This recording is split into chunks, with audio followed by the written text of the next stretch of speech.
we are in our open meeting, and we will begin with a prayer and a pledge. Lord, assist with thy Holy Spirit and counsel all those who are serving in positions of authority and responsibility. Pledge allegiance to the flag of the United States of America, and to the republic for which it stands, one nation, under God, indivisible, with liberty and justice for all. We do a roll call vote now. Ms. Alves? Mr. McGee? Yes. Mr. Yazbek? Mr. Walensky? Present. Mr. Larry? Here. Just indulge me for one moment.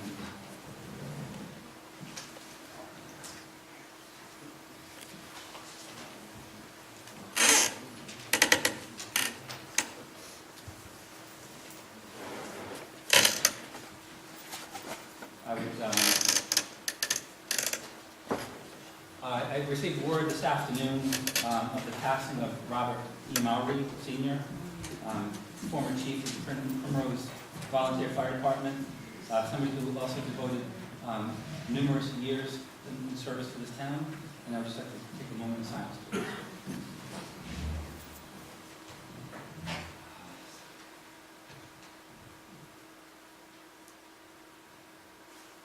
Thank you.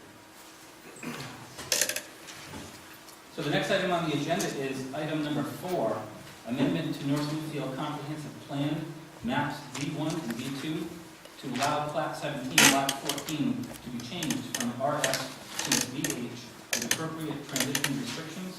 This is a joint public hearing with the North Smithfield Planning Board, and is listed as discussion by council vote or other action. And I will ask the town planner to lead us off in this discussion tonight. Planning board does not yet have a quorum, we need one more person, so my suggestion would be to do the next item, and then come back to this.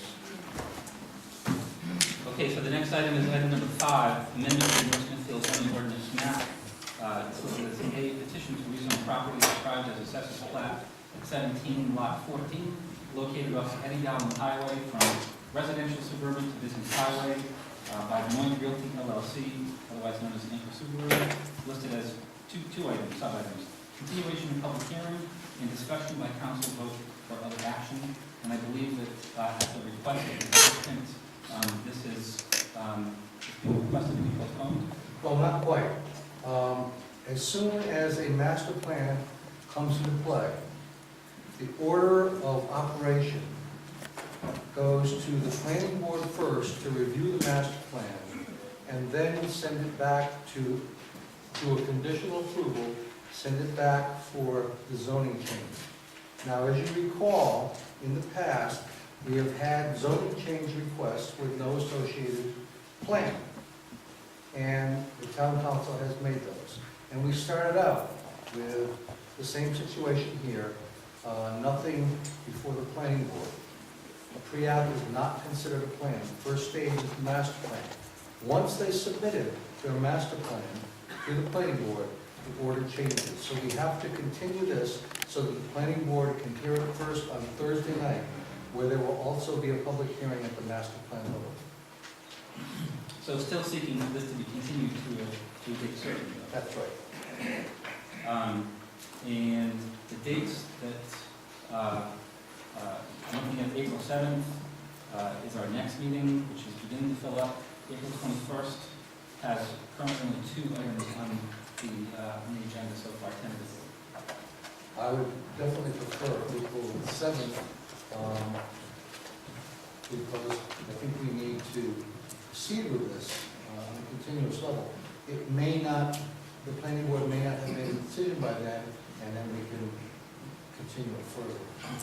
I'd be fine with that as long as we can work out a suitable timetable in terms of where it is in the agenda, because we've already got some other things that are stacked up here. So.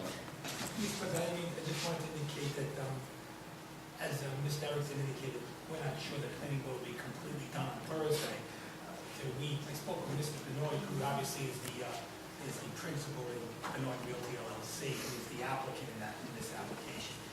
And, if it makes sense for the council to move it to a further date beyond that to give even 30 days from that day would not be unreasonable. We want to make sure that, so obviously, we're working on things based upon input that we receive from the council and the public. One of the things that I'm mindful of is, we could put it on the 7th and try to work with the agenda, but once it's on the agenda, it can't be taken off because it's continuing to be certain. Right. And I just would like to avoid a situation where people come out to a meeting and it's not there.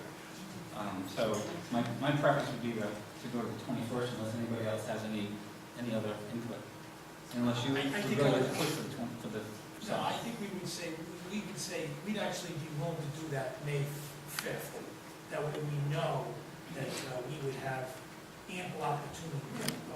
Because of the discussion that were had before this council, Ms. Erickson is waiting for some changes that we have yet to deliver, that he needs to digest. We just want to make sure that we do a thorough job. We don't want to rush something and we've taken all the comments as this board has heard. And we'd like to do the same thing and also, So we're not trying to rush Yeah. either. So May 5th would be an acceptable date certain by myself and I believe Mr. Benoit. That will give us time to work through the planning board process. one of the challenges in managing the agenda is, we can say that we're gonna put it on, we don't think it may happen, then if it does happen, because we have other things on too, before you know it, we're at an 11:30 meeting where we have to postpone business. So right now, May 5th is wide open. Then we would request a date certain May 5th. He's okay with the plan. Point of order, I'm going to address this to the town solicitor. Mr. Lombardi, we have the applicants here with the town council. We also have a room full of concerned residents here as well. This May 5th may be amenable to the town council as well as the applicant, but I also want to make sure that the residents have enough adequate time to come and speak their opinion as well. So how could we facilitate this to ask the residents if it's May 5th okay with them? I know it has to go through planning, I know it has to come to us, but there are a lot of interested parties in this request for zoning change. Well, I think that the longer that we go, the more opportunity it gives people to plan, as opposed to the other way around where it just puts it on 48 hours notice. Mr. President, one of the good things about this process is that the Anchor Subaru's engineer has gone back and found a way to do this project without blasting. And if they can eliminate blasting, they eliminate a lot of the problems that have already been identified.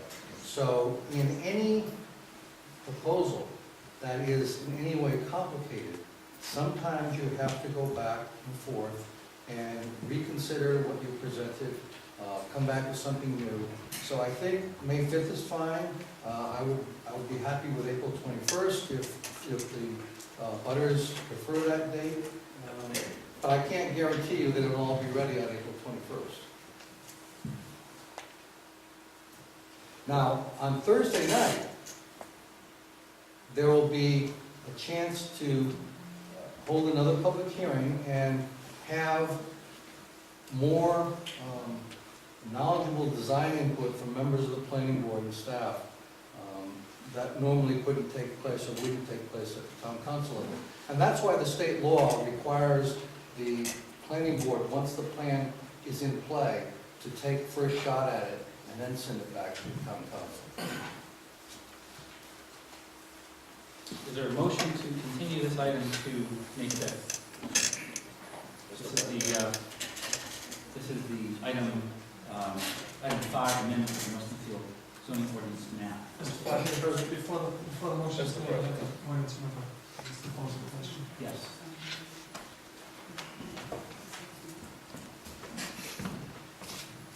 Paul Soares, 171 Smithfield Road.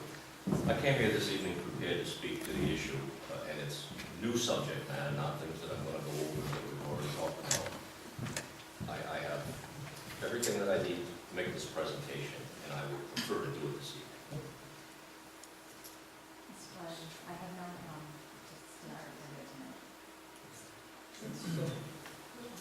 The stenographer would be the responsibility of the applicant, no? It's a requirement of the town that there is a stenographer, yes, they are paying for it.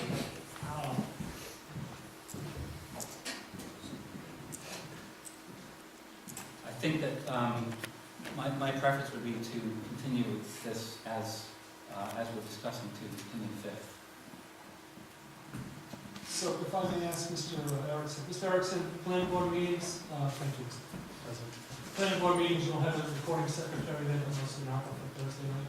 This is just a. We'll have a recording secretary and a recorded record, but not a stenographer. Okay. You're not required at the planning board, but required at the town council. Is that correct? If I could make a statement, Mr. Yes. President. The folks, the neighbors, you should, if you can find the time Thursday night, you should go to this meeting. I know I see that shaking. It's gonna be a struggle for me to get there too. Again, you came up to me, I came prepared to ask questions as well, so. You know, it's gotta run its course. Is the meeting going to be here, or where will the meeting be held? We'll be here. We'll be here. Town council meetings are held here unless otherwise chosen. Pardon? The Thursday meeting with the planning board, that will also be here. So, So May 5th would be the most lead time?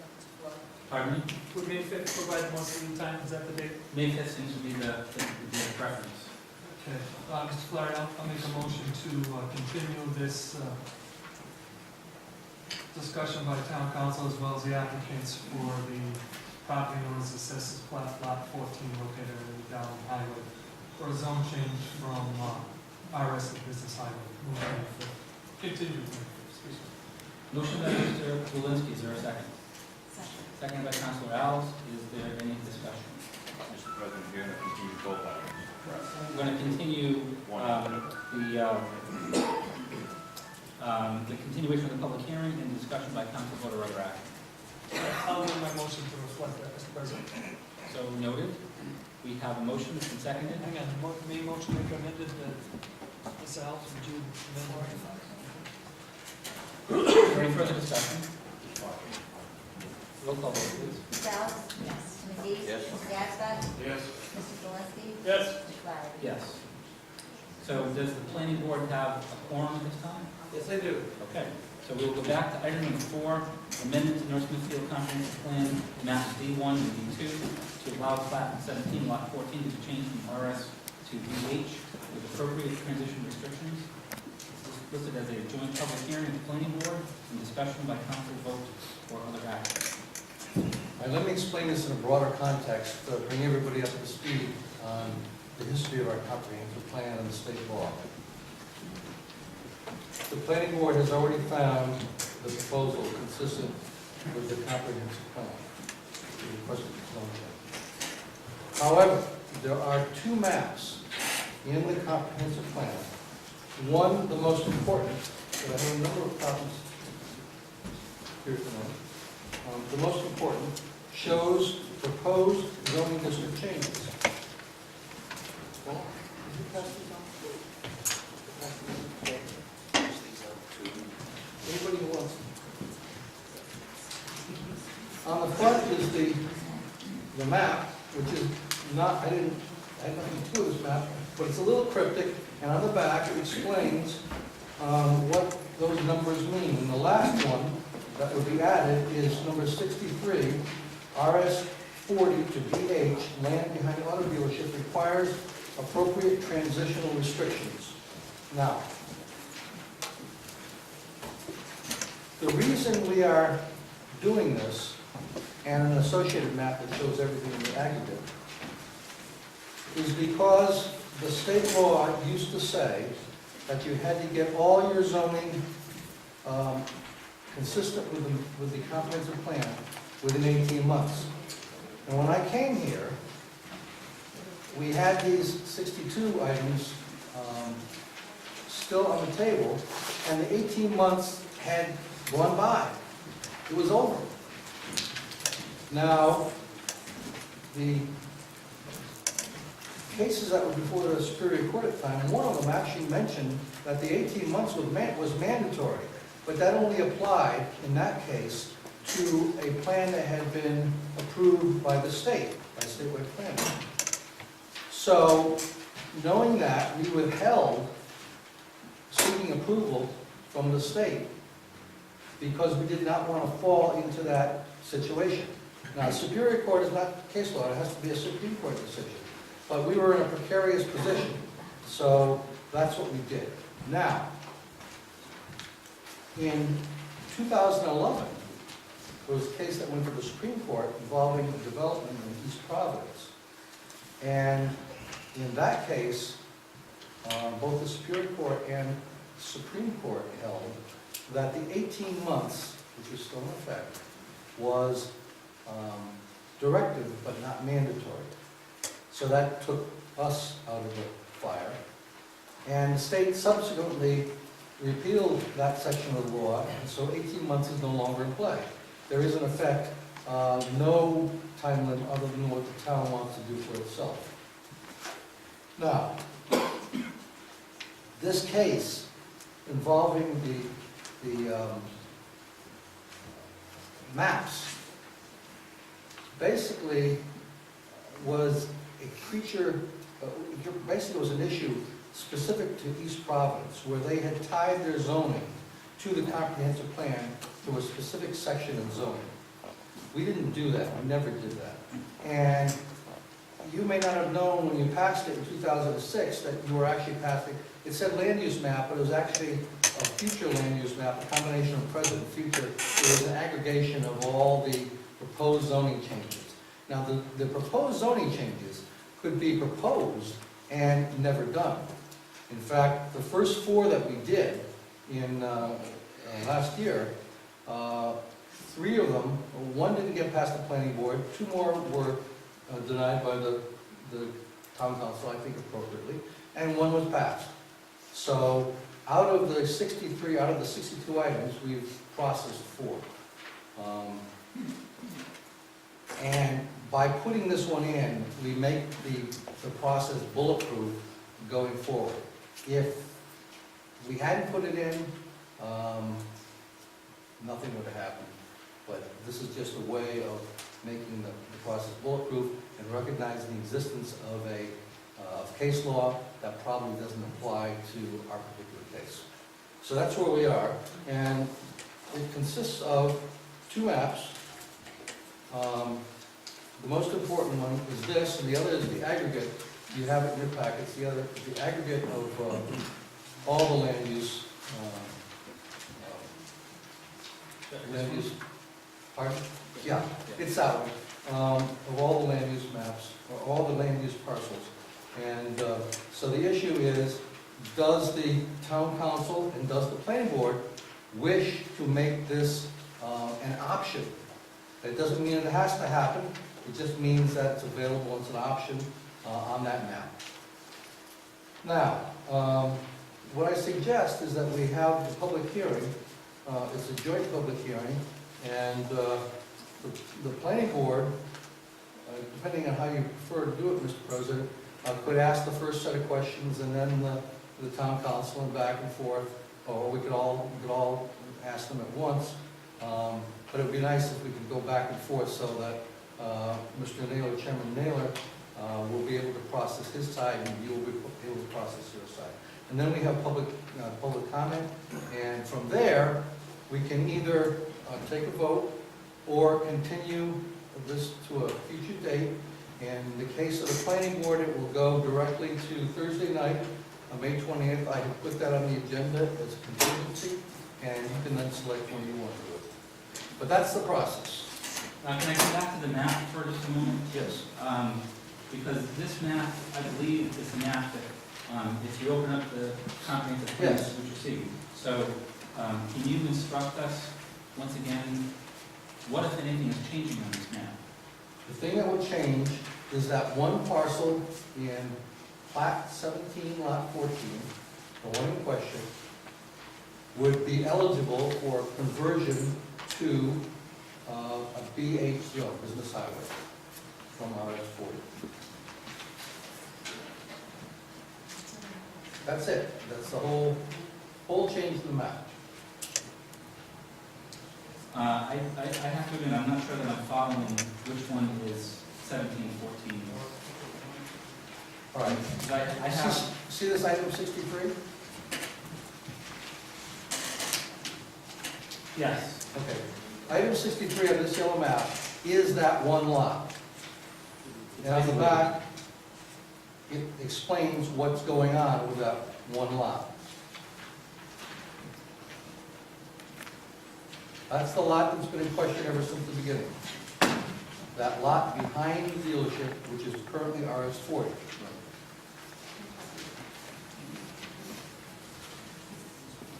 Next question. Please. Bob, would you mind referring to, are you speaking of map D2 zoning district changes? That's right, yes. Okay. Now, when I look at this legend, I see zone district change. Yellow has been changed. No. That's the way it appeared in the comprehensive plan. Yeah. They were proposed zoning district changes. I don't think at the time anybody realized that there would be a Supreme Court case involving the impact of that map. I think everybody thought it was, like in the old comprehensive plans, this is something we need to consider, or something we should consider. Process it, get it out of the way. Not, you have to do it. Can I ask you a question? Do we have to do this? I think it would be appropriate to meet the applicant's needs to make it bulletproof. But if you choose not to do it, that's your prerogative. At this point in time, the application can still go through for review. They can seek to have the zone changed by this council. Council, from where I'm hearing, correct me if I'm wrong, does council have to make this decision now? In essence, if council makes this decision now, it's giving credibility or credence to this application. You can continue it. But I think it would be appropriate to process it at some point. Definitely listen. Do you want to go forward with the public hearing tonight? I think we do, we have it listed. Yeah. We have a quorum of the planning board, thank you for being here. And we don't do joint public hearings very often, so I don't know that we have a standard protocol for it, but maybe it would be appropriate to ask the chair if you have any comments yourself. To open up the public hearing, so the public can speak. We can take turns back and forth as far as asking questions, Okay. getting questions. We defer to the council to take the first round. Okay. And have you already called yourself to order? Yes. We have. Okay.